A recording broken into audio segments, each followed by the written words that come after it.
Bismillahirrahmanirrahim. Alhamdulillahirabbil alamin. Allahumma shalli wa sallim ala sayidina Muhammadin miftahi babi rahmatillah adada ma fi ilmillah salatan wa salaman daimaini bidawami mulkillah wa ala alihi wa sahbihi.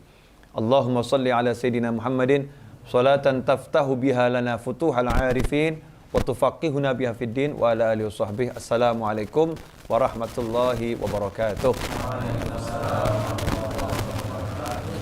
Alhamdulillah kita bisa kembali bersama-sama belajar tafsir hikmah dalam episode suratul Fatihah. Pada episode sebelumnya kita membahas bagaimana orang-orang yang mendapatkan keistimewaan memiliki kemampuan lebih dalam memahami Al-Quran. Dan orang-orang itu adalah keluarga Nabi Muhammad sallallahu alaihi wasallam.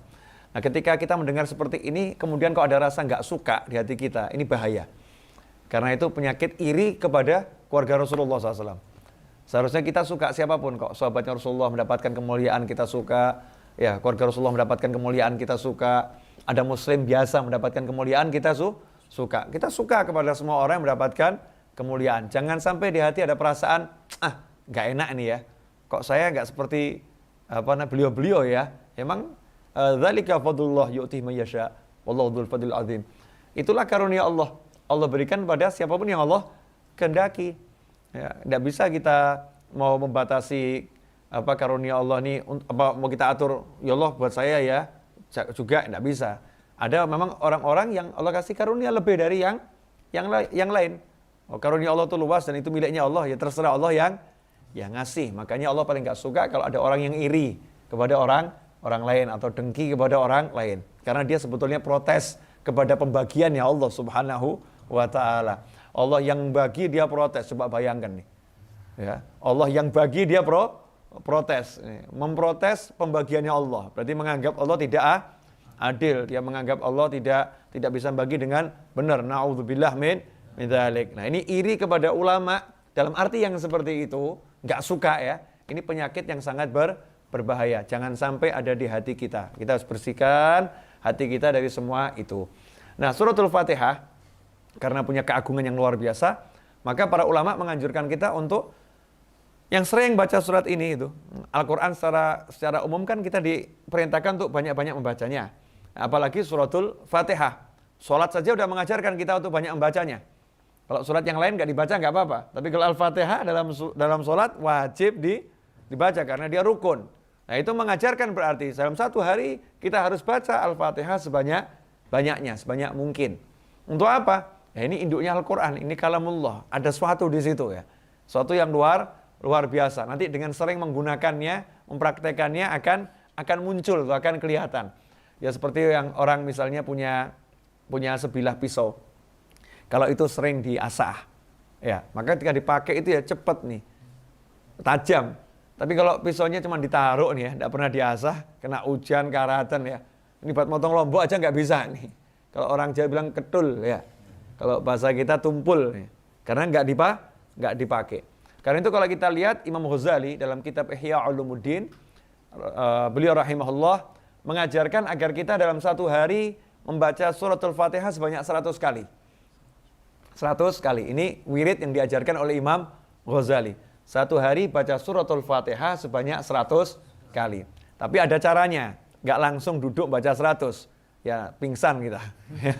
Atau waktunya habis nih ya. Karena Imam Ghazali kalau mengajarkan tuh biasanya yang begini yang sifatnya untuk umum.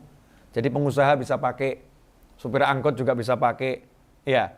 Atau mungkin supir ini yang ngojek.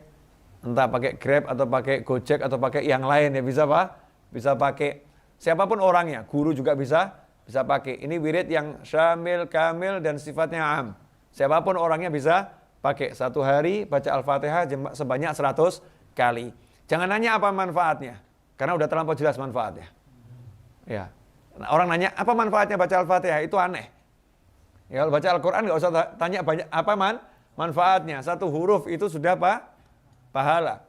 Nah, kalau kita baca ini Ummul Quran, ya kita baca ini pahalanya ada berapa nih? Induknya Al-Quran kok.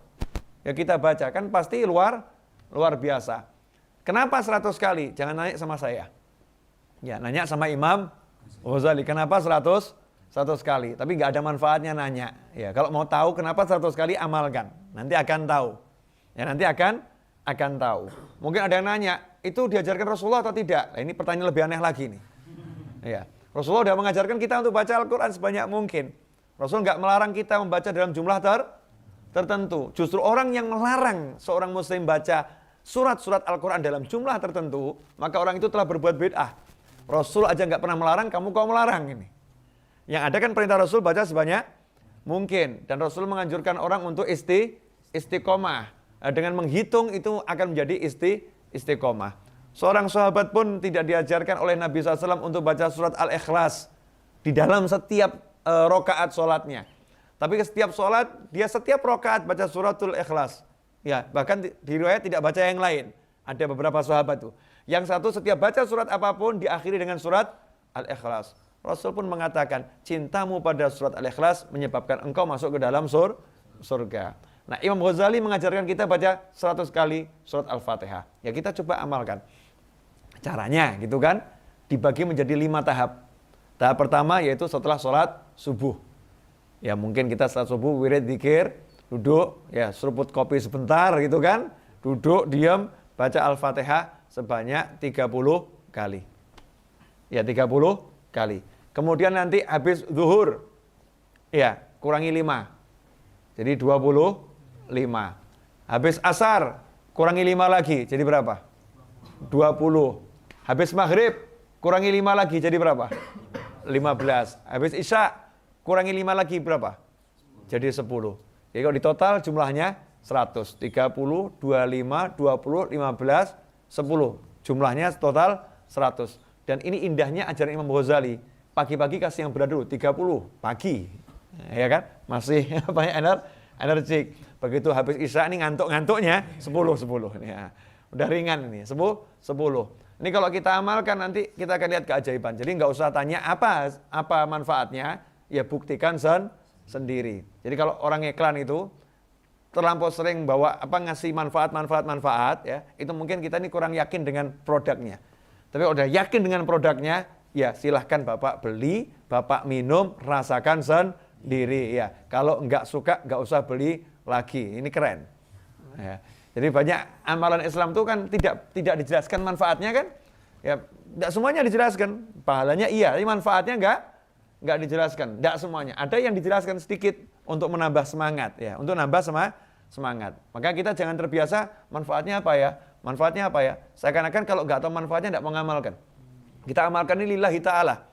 Amalkan ini karena Allah Subhanahu wa ta'ala. Manfaatnya apa? Ini kalamullah, berarti saya duduk bersama Allah, saya sedang zikir sama Allah, diampuni dosa saya oleh Allah, dan tentu nanti akan dapat manfaat yang luar biasa. Bonusnya kita akan buktikan sendiri. Ya misalnya mau diniatin, saya tiap hari baca Al-Fatihah 100 kali, selain mengamalkan amalan Imam Ghazali, saya pengen bisa beli rumah 20 rumah. Loh iya, tidak apa-apa toh ya, itu juga sedikit, cuma 20.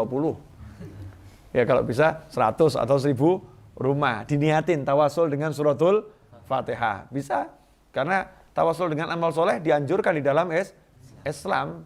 Kalau amal soleh ini manfaatkan, jangan cuma amal soleh, tawasuli. Ya, hajat-hajatmu dengan amal solehmu. Semoga ini diberkati Allah Ta'ala.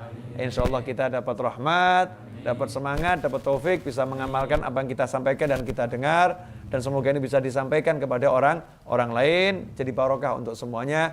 Wassalamualaikum warahmatullahi wabarakatuh.